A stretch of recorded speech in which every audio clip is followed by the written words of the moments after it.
90.3 WHPC now presents Law You Should Know. The law affects every aspect of our lives, our home, our jobs, and our recreational activities. Now, learn about the law and how to protect yourself against the loss of your liberty or property, and learn how to stand up for your rights and seek compensation when you have been wronged. Your host for Law You Should Know is attorney Kenneth J. Landau, a past dean of the Nassau Academy of Law, and frequently lectures to lawyers on ethics and avoiding problems with clients, and to the public on how to choose and use lawyers. This is Law You Should Know on the voice of Nassau Community College, 90.3 WHPC. Hi, this is Ken Landau, and welcome to Law You Should Know. Today we'll be talking about how to navigate the road to divorce without making yourself crazy. And my guest is the author of The Road to Splitsville about that topic, and he is attorney and novelist Jeffrey S. Stevens, and he wrote the book with his co-author, Dr. Ronald Raymond. Jeffrey, welcome to Law You Should Know. I know that in the next half hour or so, you're going to talk to our listeners about the road to getting divorced, if it has to happen. And they may be thinking of that themselves. They may know others who've been through the process, and be able to offer them guidance, help, and support. What prompted yourself to write this book, this guide for people who unfortunately have to go through the process? Unfortunate is the right word. I've been a lawyer for over 40 years. I've handled my share of divorces, gosh knows. And along the way, I have come to the conclusion that divorce in America is a broken system. That was really the initial impetus, because unfortunately, the way divorces are set up in this country, they're set up like any other lawsuit, which means we have service of papers, we have discovery proceedings, we have depositions, and it becomes a very, very painful experience for most people that generally, I hate to say this, I'm an attorney, but generally enriches the lawyers and makes it worse for the parties. And it's also very expensive. It exacerbates the strength, the difficulty, the psychological and logistical difficulty, at that time, which is bad enough, the pressures the people are under. And it doesn't always, it's not, as you said, it can be a bumpy road, an expensive road. It doesn't favor problem solving or creative problem solving. Very well said. It's just like, as I say, litigation in America is what we call an adversarial system, as you know. You have one side, you have the other side, and then you duke it out in front of a judge or a jury. Most cases get settled, but along the way, there are a lot of bloody noses and a lot of expenses. That should not be the same thing with divorce, but it is, unfortunately. That's what happens with divorce. And so the system itself encourages battling between the parties. Now, look, it's bad enough that your marriage is already coming to an end, but it should happen in a way that serves you and helps you going forward into the future, both of you, in the divorce process. And instead, lawyers make more money the more strife there is. And I'm not blaming lawyers for that. That's the way the system is set up. And so what we tried to do in writing the book, well, originally I was writing the book, to be honest, and what I wanted to do is give people information so that perhaps they could be guided in a less painful way along this path. And then I thought, the psychological aspect of this is at least half of it. I mean, half of it is legal and all of that mumbo jumbo, but the other half is emotional and psychological. And so I tapped a friend of mine, Dr. Ronald Raymond, who's been in practice for 50 years. A brilliant guy. He's got all kinds of accreditations and awards and things like that. And I said, what would you think about this? And he said, well, that's a good idea. And so we wrote the book together, which was a new experience for me because, as you mentioned, I'm a novelist. I always write my novels on my own. And this is my first nonfiction book. And so it was interesting and even fun to collaborate with him. And we really have tried to do some good for people in putting the book together. And we'll talk about it a little later. Part of the choice is finding the right lawyer who can help guide you down the best possible path to the more cost-effective and less acrimonious divorce. And as you know, there are other attorneys out there, and there are spouses who want to punish the other party and want blood and vengeance and economics. But most cases, it's just a plague that haunts everyone and it doesn't lead to a quick and positive resolution possible. And you mentioned you don't know if it's for the best, but the idea of getting divorced in a better process that you describe in your book. If the marriage is not really working out, is it better the two parties separate and have that, economic and psychological separation? Look, 50% of divorces in this country end in divorce. 50% of marriages in this country, end in divorce. 60% of second marriages end in divorce, and 70% of third marriages end in divorce. So there's no question that we live in a disposable society, that marriage is not forever as it once was, and people do get divorced. So I want to be clear about a couple of things. First of all, this book is for people who are getting divorced. We say right on the first page, I believe it is, if you think you can save your marriage, forget about lawyers, find a good therapist, work it through. Marriage is a sacred bond. It is a wonderful thing if you can make a marriage work. I'm married for 45 plus years. Ron is married for 50 plus years. So we are very blessed to be in that situation. And if you think you can save your marriage, go save it. And the earlier you make that decision, the better. Before the strife and the fighting, when you see their problems, that might be the right time to see a marriage counselor who can work out some of the issues. Just like any illness. I mean, the sooner that you address the symptoms, the more likely it is you'll get rid of the disease. And so if there's a problem in your marriage, if one of you is drinking too much, if one of you is a gambler, if there are money issues, if you're fighting over the kids, get help and work things out. That's not what the Road to Splitsville is designed to do. The Road to Splitsville is designed to help people who have already made the decision to get divorced. And so even before you mentioned, picking the right lawyer, that's way down the line for us.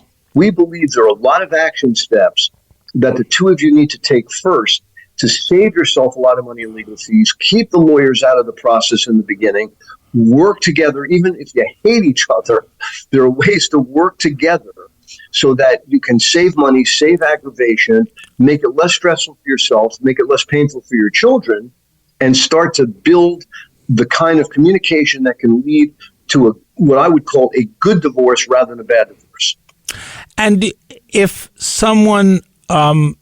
because of the high percentage of divorces, do you think that people, if they're not on the same page about everything, they should even get premarital counseling, and perhaps they'll discover that they are not really, that marriage is not a good idea?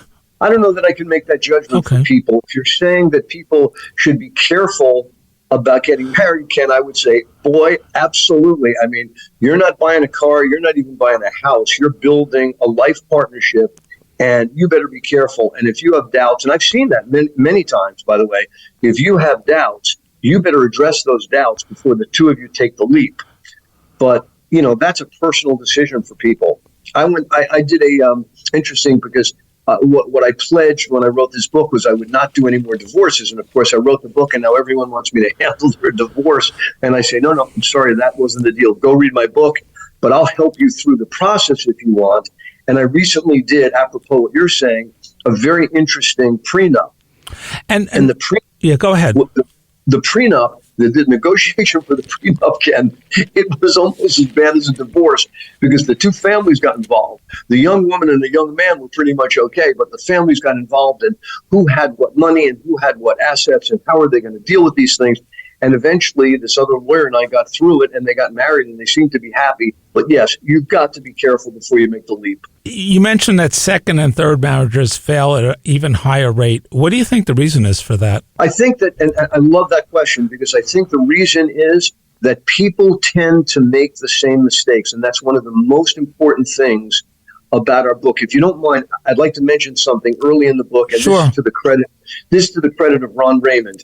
He developed something called a spousal attachment survey. And I know this sounds counterintuitive to people, and yet people have read the book and come back to us and said, oh my God, I love that you had us do this. Because what it is, it's a survey where you really have to do a gut check on all of the reasons that you originally got married. I mean, let's face it, people are getting divorced and they hate each other, right? That's most of the stories you hear. Oh my God, this is terrible. And that son of a gun, and that woman, I hate her. But they got married. They were in love at one point, right? I mean, 99% of marriages are marriages of love, not of convenience. And so it's important to go back and look at why you got married, who you were, who your spouse was, what qualities they had, what qualities you had, how you've changed, how he or she has changed, and on and on. The survey by Ron is fantastic. And in many instances, what you find when people have come back to us with this is that then going forward in life, they don't make the same mistakes. Now, let me just give a simple example. You and I know that statistically, children who are abused as adolescents very often wind up in abusive marriages because that's what love looks like to them, right? Or people who have an alcoholic father tend to marry someone who's an alcoholic because that's what love looks like to them. If you don't examine those things, guess what? Your second and third marriage, they're going to be to the same mistakes are going to be made. I've represented a woman who's been divorced 4 times.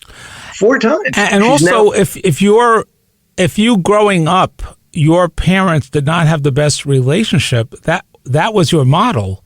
So you may not have a good model to operate from. Absolutely well said. That is so true, because these are the things that love looks like to those people, and so they have to be careful. And so what we try and do, that's why I say before we even get to the issue of how to pick a lawyer, what we need to do is we need to help people get in touch with themselves, and not through 10 years of Freudian analysis or anything like that. These are simple surveys and questionnaires. This book is very, very, how should I say, interactive. We made it simple. We made it inexpensive. It comes in paperback. We didn't even do hardcover.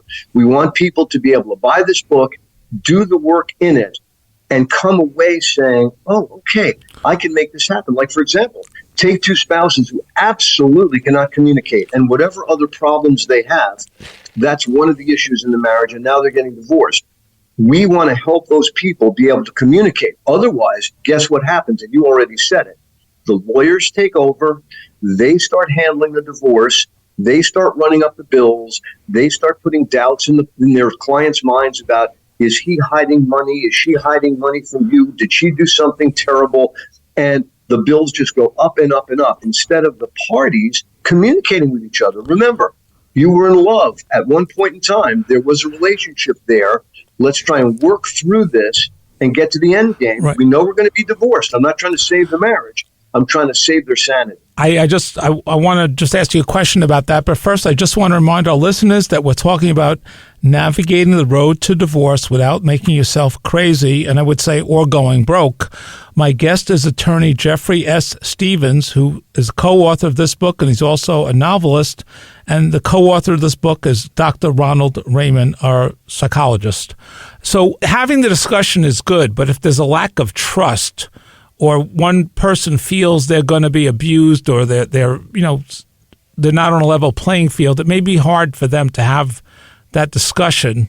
And if they have a dysfunction marriage for whatever reason, in some cases it may be hard for them in that discussion. They can do it maybe with their lawyers, with the right lawyer who want to look at problem solving and making the transition as smooth as possible. That's very true, but our preference is, if you find yourself in that situation, and I'm not saying that's unusual because it happens, obviously, if you find yourself in that situation, don't go to lawyers, because that's like, if I could use the analogy, that's like going to your separate corners in the ring until the bell goes and then you come out fighting. Instead, find a good counselor. We always talk about marriage counseling, but there's divorce counseling. You can go to a counselor and say, look, here's our situation. We don't think this marriage is salvageable, but we really want to come out of this without losing our shirt, paying for lawyers, without hating each other to the point that it's going to damage our kids. Help us out here. And a good psychologist, a good therapist can really help you with that before you get into the legal stuff, as I would call it. Work on the emotional end of this first. Then you could always get to the legal stuff later. And just for those people that are inclined to, let's say, see a lawyer, there are lawyers who work together.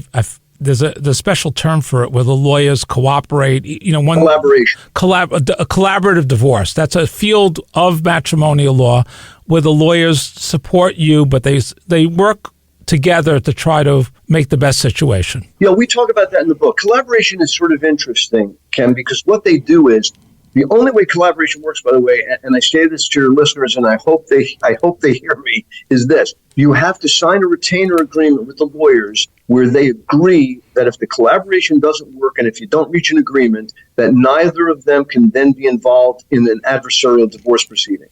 Because you have to take away, I'm sorry, lawyers, but I'm going to be honest, you have to take away any motivation they might have for the thing to blow up and turn into a contentious situation. You have to have them devoted only towards a collaborative result.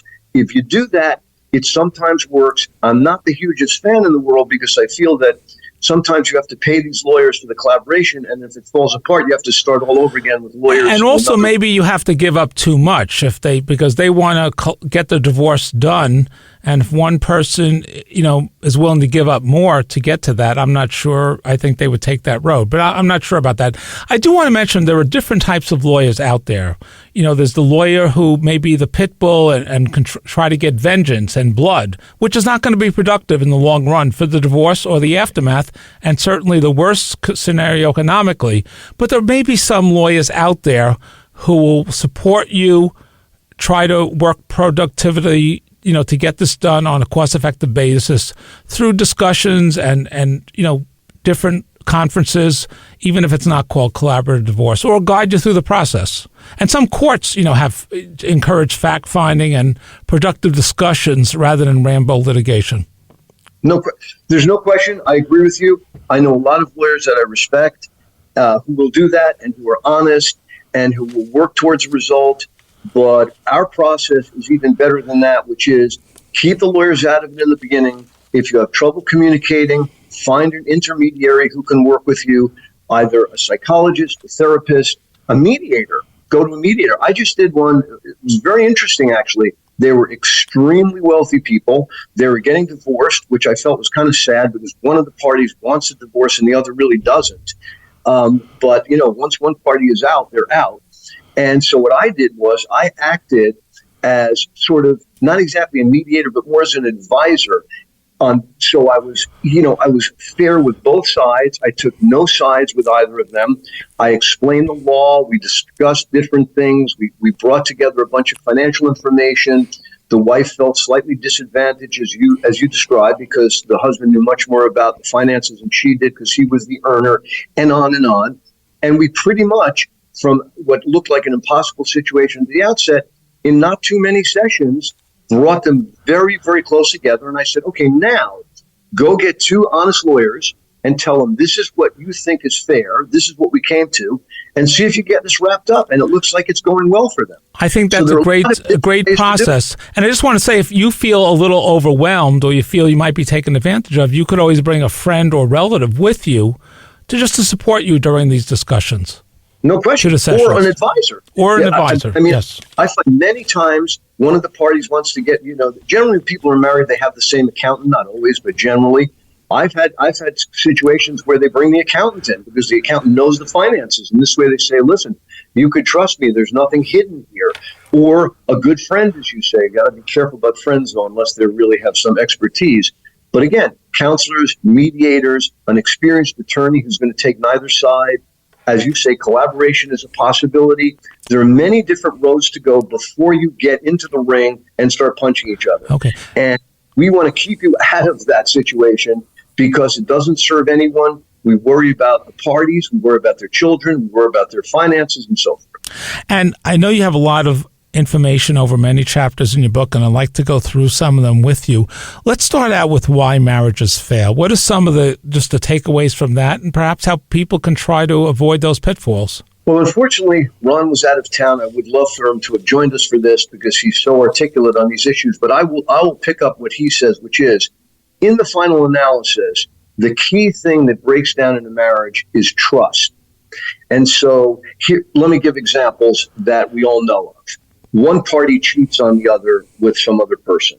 One party is not honest about their finances. One party is an alcoholic, a drug abuser. One of the parties behaves badly in an abusive way, whether it's verbal or, God forbid, physical. And so any one of these things is essentially a breach of trust. Because let's go back for a moment, if you don't mind. what is marriage about? Marriage is about finding a soulmate who is going to be your partner through life, presumably, as we discussed earlier. You want this, and you trust them with everything. You tell them there are no secrets between you. You share your finances together. You share your sexual relationship together. You're the best of friends. And when they betray your trust, that's crushing. That's crushing to your ego. That's crushing to your sense of self. And so the main reason that marriages fail is because trust has been betrayed. Now, you could go into these subcategories, which people love to talk about, infidelity, drug addiction, alcoholism. But if you boil them all down, what is it? It is that I trusted you to be my partner, and you betrayed me. You let me down. And those are real problems, but there also may be perceptions. I mean, someone may assume someone's having an affair because they work late or socialize or have different hobbies or social activities. So they may make the worst assumption out of it, or one person may have a stronger personality, or they may have different ideas about travel or going out or entertaining people in their house. Absolutely. As you and I know, perception is reality. If one party believes that the other person is doing something wrong, it's almost impossible to, unsee that, because if they believe it, they believe it. Well, maybe with counseling to explore those issues or something. I don't really know. But if you're going to have a rage because you think that's what's happening and it's not happening, that's not a good thing. But maybe the right kind of counselor can get all these, cards on the table and a clear explanation of what's going on. Some intermediary. Yeah, well said. As you know in the book, what we did, and we thought this would be really good for folks reading it, we have a lot of very short anecdotes of different marital situations because, there's nothing new under the sun. And we've got enough in there that people pretty much relate to one or more of these incidents or one or more of these fact patterns. And yes, in the end, when the trust has broken down, can it be repaired? Yes, in some instances it can. I mean, I know couples who one of them cheated on the other, and yet they managed to make the marriage work. But there's always that lingering doubt, that bad feeling, that hurt that doesn't go away. It's very difficult. Marriage is tough.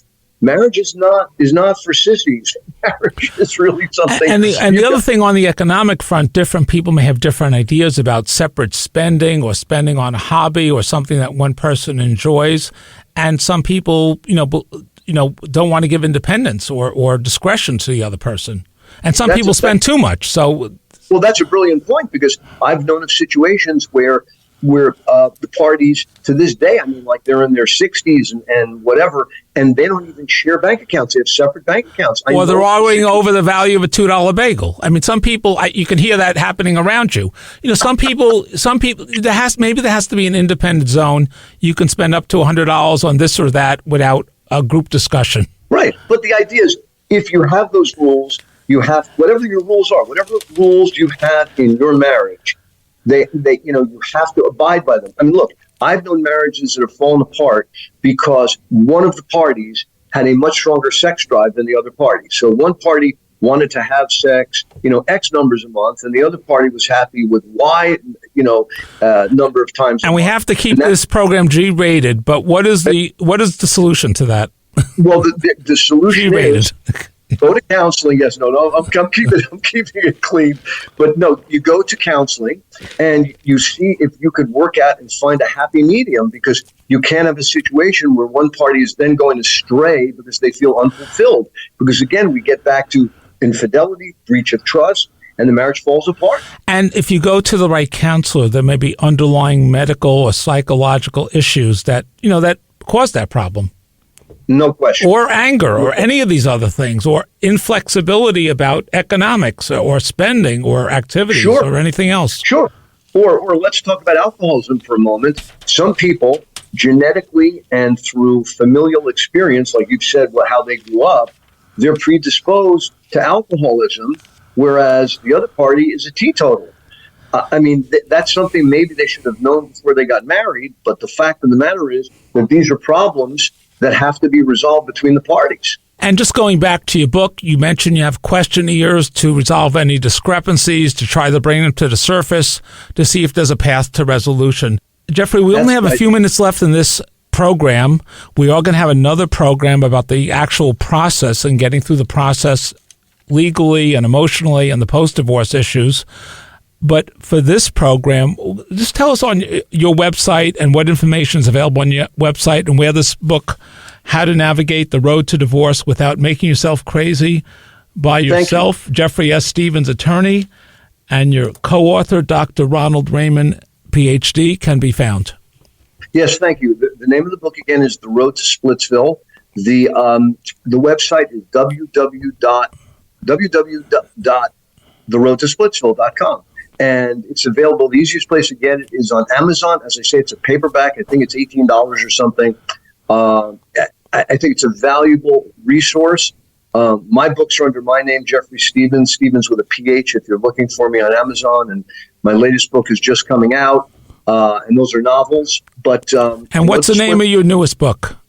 The newest book is Enemies Among Us. It's the sequel to The Handler. And what other information is available about the divorce process and about your book on your website? And just give us your website again. Yes, it's theroadtosplitsville.com. And you can find information there. And there's also, what's really terrific is that Ron created some meditations and so forth to help people that you could log on to free to help through the process.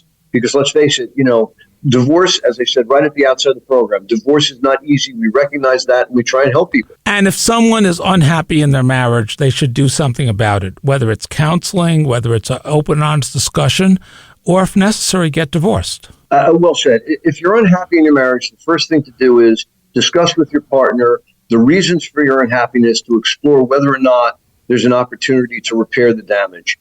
And if you need the help of a third party, find a good psychologist, therapist, work with them. And if that doesn't fly, life is a very short linear journey. Go out there and spread your wings and go on your own, because the marriage doesn't work and you don't want to be unhappy. And you want to give yourself the chance for happiness. And if you're not happy, it's going to seep over to all your other activities, work, your psychological demeanor, your mood for the future. It's going to be a slippery slope, and it's not going to get you to a good place. Yeah, it affects everything. As you say, all those things, including your health, it's not good. And if you follow the ideas in your book and you try to have a divorce with minimal conflicts and keep it under control economically, you're giving yourself a chance for a reset. And maybe you're better off being single, or at least a chance of finding someone else to live happily ever after. Well, that's the last part of the book, is the path to happiness. As you say, the subtitle of the book is ultimately to find a path to happiness. And we think that if you approach divorce the way we recommend, that you can have that. I'd just like to thank you for being on the show. Listeners, there's going to be a follow-up program with these same guests, and also available as a podcast at nccradio.org to discuss the continuing down the road to Splitsville, the legal issues and the post-divorce issues. You'll be able to find that program and also this program at nccradio.org. Please remember this: nothing that's been said has been presented as legal or psychological advice. You have to get that from your own professionals. And please join us next week at this same time on 90.3 WHPC, the voice of Nassau Community College, for another program on Law You Should Know.